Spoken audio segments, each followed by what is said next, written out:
বীর মুক্তিযোদ্ধা নুরুল হক নুরুন মিয়ার হত্যার বিচার দাবিতে গফরগাঁয়ে সংবাদ সম্মেলন। স্টাফ রিপোর্টার তানিয়া আক্তার শিমুয়ের পাঠানোর প্রতিবেদনে শাহরিন শান্তার ডেস্ক রিপোর্ট।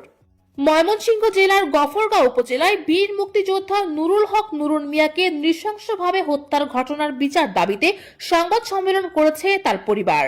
বুধবার গফরগাঁও উপজেলা মুক্তিযোদ্ধা সংসদের আয়োজনে এ সংবাদ সম্মেলন অনুষ্ঠিত হয়। সংবাদ সম্মেলনে সভাপতিত্ব করেন যুদ্ধাহত বীর মুক্তিযোদ্ধা সাইফুল ইসলাম। অনুষ্ঠানে গফরগাঁও উপজেলার 15টি ইউনিয়ন থেকে আগত বীর মুক্তিযোদ্ধাগণ উপস্থিত ছিলেন। সংবাদ সম্মেলনে নিহত মুক্তিযোদ্ধার পরিবারের সদস্যরা জানান, 2008 সালে নুরুল হক নুরুন মিয়াকে পরিকল্পিতভাবে হত্যা করা হয়। দীর্ঘদিন অতিবাহিত হলেও এখন পর্যন্ত এই হত্যাকাণ্ডের সুষ্ঠু বিচার না হওয়ায় পরিবারটি চরম হতাশা ও নিরাপত্তাহীনতার মধ্যে দিন কাটাচ্ছে। তারা আরো জানান, এই ঘটনায় পরিবার বাদী হয়ে ময়মনসিংহ আদালতে একটি হত্যা মামলা দায়ের করেছেন। মামলায় দায়েরকৃত সকল আসামির দৃষ্টান্তমূলক শাস্তির দাবি জানান তারা। এ সময় উপস্থিত ছিলেন মুক্তিযোদ্ধা প্রজন্ম দলের ময়মনসিংহ জেলা যুগ্ম আহ্বায়ক আমিনুল ইসলাম চঞ্চল, পাগলা থানা মুক্তিযোদ্ধা প্রজন্ম দলের আহ্বায়ক মাহমুদুর রহমান সুজন সহ বিভিন্ন সামাজিক ও রাজনৈতিক সংগঠনের নেতৃবৃন্দ। বক্তারা বলেন, একজন বীর মুক্তিযোদ্ধার নৃশংস হত্যার বিচার আজও ঝুলে থাকা জাতির জন্য অত্যন্ত লজ্জাজনক।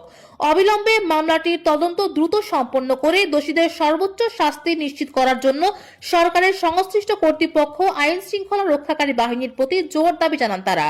সংবাদ সম্মেলনে স্থানীয় মুক্তিযোদ্ধা, গণমাধ্যম কর্মী ও নিহতের স্বজন সহ আরো অনেকে উপস্থিত ছিলেন।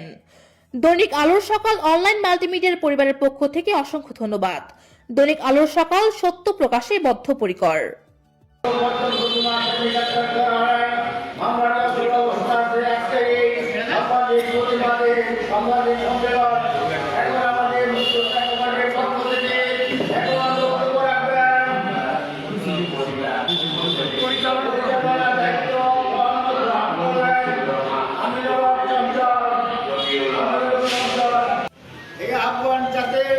সকল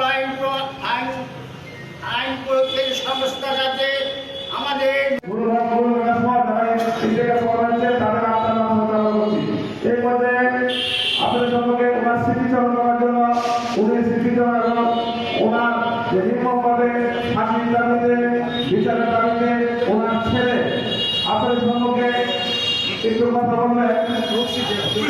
আজল ভাই আমাদের সম্পর্কে একটু কথা বলার জন্য